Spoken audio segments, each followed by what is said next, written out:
Hey, what's up? Zach here, and today I've got the all-new Nike Vapor Pro 2, and the interesting thing about these is they're part of a set of two Vapor line shoes coming out, the Vapor Pro 2 as well as the Vapor 11, and my biggest question is, where do both of these shoes kind of fit into Nike's lineup? What kind of niches do they both fit? Because they are both updates to the Vapor line, and if you watch the transition from the Vapor 10 to the Vapor Pro, you've probably seen that the reviews were kind of mixed, going from the 10 to the Pro. Some loved it, some hated it. So I am pretty interested to see, what does the Vapor Pro 2 bring to the table that the Vapor 11 doesn't, and vice versa. So let's get into them. Now, the uppers of the Vapor Pro 2 are a bit of a departure from the Vapor Pro. There's my ball. And the Vapor 10. The Vapor Pro 2's upper is a little more mid-range in terms of bulk. You have a really dense woven mesh upper throughout the entire upper, and that's interspersed with a little more chunky elements in there to give that weave a pretty tight and pretty dense feeling underfoot. It still does breathe okay, especially here in the cold weather. You can definitely tell it's breathing. But then you have an enormous mud guard or drag guard around the entire upper of the shoe, going all the way lateral to all the way medial to your midfoot, which is great for sliding and dragging. The only thing is the lace line just doesn't have any of that pop that the Vapor 10 had with the integrated lace eyelets that gave you such a great lockdown, and it doesn't have the offset lace line of the Vapor Pro, which gave you a really locked in feeling and kind of a real glove-like feel. This is a much more traditional lace line, and even up in the ankle collar, it does go to outrigger laces on the inside. And then on the lateral side of the shoe, you actually have two lace eyelets, but it's uneven from the medial side where there's only one. So you can do a Canadian lace in there and kind of get a little bit of a runner's knot situation. However, it is odd that they did it unevenly and didn't give you the option to do a runner's knot on the medial side. So the lacing to me isn't the greatest thing in the world. The lockdown still is decent. It just doesn't have the elite level lockdown like the Vapor 10 did especially. However, on the flip side, if you look at the upper durability test, the Dremel 10 seconds highest grit sandpaper, I mean, you can put the Dremel pretty much anywhere or on the toe cap and you're not gonna get anywhere near through that mud guard. So I mean, if you are someone that drags a lot, slides a lot, especially on the tips of your toes, you're gonna have a ton of durability protection on the uppers of these shoes. Definitely better than the Vapor 10 and even better than the Vapor Pro. But looking at the midsole teardown of the Vapor Pro 2, honestly, when I first saw them, I was pretty excited because it does have a protruding zoom air unit in here, much like the Jordan 36 in the basketball line, and that has a ton of launch, a ton of springboard effect to it, a really lively shoe. However, when you tear them open, you'll find that it is a pretty thin zoom air unit in there, a lot of surface area. So even though it looks like it might be a little unstable underfoot because it does undulate, it's not. The zoom air unit is wide enough and you do get enough of a traction base where the shoes do not feel unstable whatsoever. However, because that zoom air unit has nothing to load potential energy into, there is no shank in here, it is just a lot of very dense EVA in there. There is just really nothing to carry all that energy from the zoom air unit into. It just kind of goes into really dense foam, which almost kind of deadens any springboard effect or any air tension you're gonna get from the zoom air unit. If you look at that setup on the jump height test, I mean, it's kind of like going up for these overheads.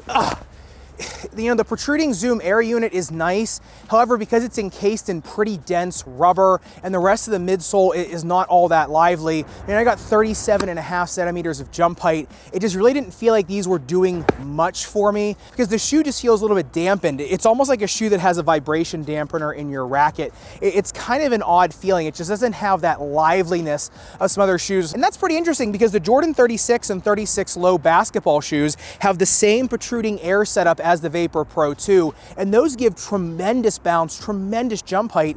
That's because that protruding zoom air unit is then connected to an eclipse plate as well as a tread bridge in the middle of the shoe, plus full-length zoom air. So those shoes can really kind of harness all that potential energy and then really kind of bring it to life through that eclipse plate and through the tread bridge because the shoe is kind of acting as one big springboard. Whereas in the Vapor Pro 2, that zoom air unit in the forefoot almost just acts as kind of like a crash pad on your foot or just something to make the shoe a little more comfortable, not something for a ton of performance. But the one thing I love about the midsole on the Vapor Pro 2 is just its shape in general. As you can see here, combined with the outsole, it creates a super sharp lateral flange here, and then it's also reinforced here with this TPU stabilizer. So it does have a lot of security and stability when going side to side, especially when pivoting on your forefoot. You can have a lot of confidence, especially when you're going to slide pretty aggressively, which we'll get to when we get to the outsole in a second. However, when it comes to getting torque on these shoes, it's really the periphery of the midsole and the stabilizer stabilizer here that's giving you all the push-off power and torque, not necessarily anything on the inside of the midsole. All right, now getting into the outsole tread, this is that same kind of metal tank track pattern that was on the Vapor Next. It's that quote-unquote digital design. They use data to see where you're gonna lay down more rubber than others. However, it really is just these kind of big razor claws going all the way through the forefoot of the shoe with really no tread depth. The tread depth is kind of flipped, right? It's almost upside down. Now, when you get into the rear foot of the shoe, that's where you start getting protrusions of tread, which is interesting because in the forefoot of kind of modern tennis shoes, people are sliding a lot more, so a glassier or more flat surface will allow you to slide easier, whereas in the rear foot, you have those protrusions when you want to come to a hard stop. Those little fins will kind of dig into the court. And speaking of those fins digging into the ground, if you look at the outsole durability test, the Dremel 10 seconds highest grit sandpaper, I mean, almost a millimeter of damage on about a 2 millimeter tread depth. And like I said, in the forefoot, there is no tread depth. If you look at the durometer though, comes in at 21.5 on both the white and the black rubber. So this is a super hard and dense rubber compound. You can tell it is meant to be slid in, and it's meant for this tread to withstand that sliding, even though it is a completely flat tread in the forefoot, and then just has these little protruding fins in the rear foot. But on the flip side, just don't expect these to have a ton of chunkiness in the tread pattern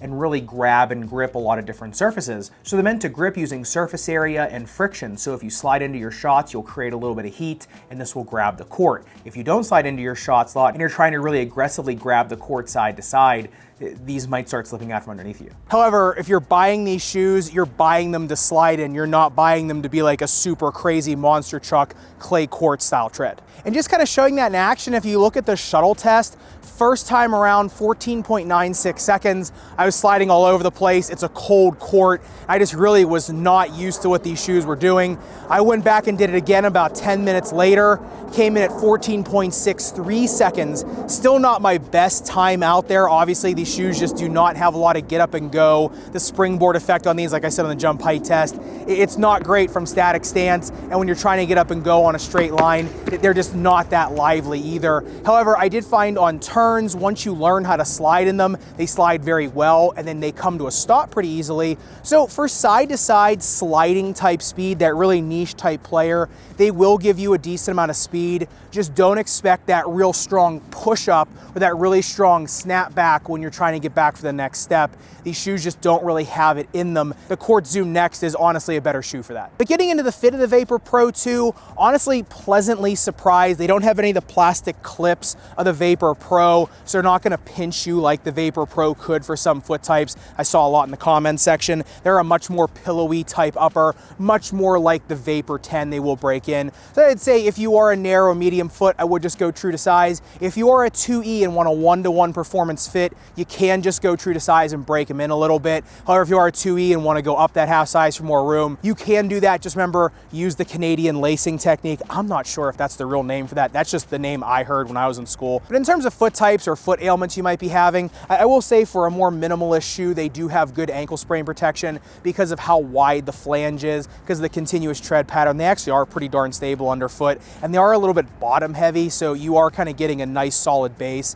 However, if you are saying with heel pain, ball of foot pain, tendonitis, arch strain, in my opinion, these really need supplemented with a low profile orthotic. If you put something too bulky in them, you are gonna start to lift out of the shoe, or you just probably don't wanna have any real bad foot ailments with these because you're not gonna get a ton of forgiveness from the foam. And in terms of playability, honestly, these are a little bit confusing to me. They don't have the nimbleness, light of footedness that the Vapor 10 or the Vapor Pro had. They don't have the real snap that the Court Zoom Next has. Remember, you cannot take these on clay or carpet. You're better off ice dancing with these than you are taking them on clay or carpet. So I would say it's for that player that is a really aggressive baseliner, a very speedy player that brings kind of their own leg strength to the table, maybe a little bit of a taller player, very strong legs, that just really wants a shoe for very easy sliding. Then I think these are fantastic for, especially because the uppers are made for them, the outsole tread's made for them. I just say if you're looking for anything with a super aggressive traction, something with a ton of spring back and pop, you probably just want to look somewhere else. And honestly, you know, I think I need to review the Vapor 11 when it comes out. And if you're watching this after the Vapor 11 has come out and I've reviewed it, I would go watch that review because I'll definitely come back to the Vapor Pro 2 and kind of compare and contrast. But I think I need to see what the Vapor 11 is all about and kind of how that plays to kind of see where the Vapor Pro kind of fits in Nike's Nike's new kind of lineup. I think once we see what the Vapor 11 can do on court, not just what it looks like online, I think then we'll have a much better picture of what these two shoes are meant to do and kind of where they both fit in Nike's lineup. But of course, I'd love to know your thoughts. Are you someone that really wants that niche type profile of shoes, something that is just kind of like a sliding first type shoe? Let me know in the comments down below. And if you want to see the other sibling to the Nike Vapor Pro 2, the Nike Quartz Zoom Next, make sure you click into this video up above and subscribe down below. Respect your rubber and foam. I'll see you in the next one.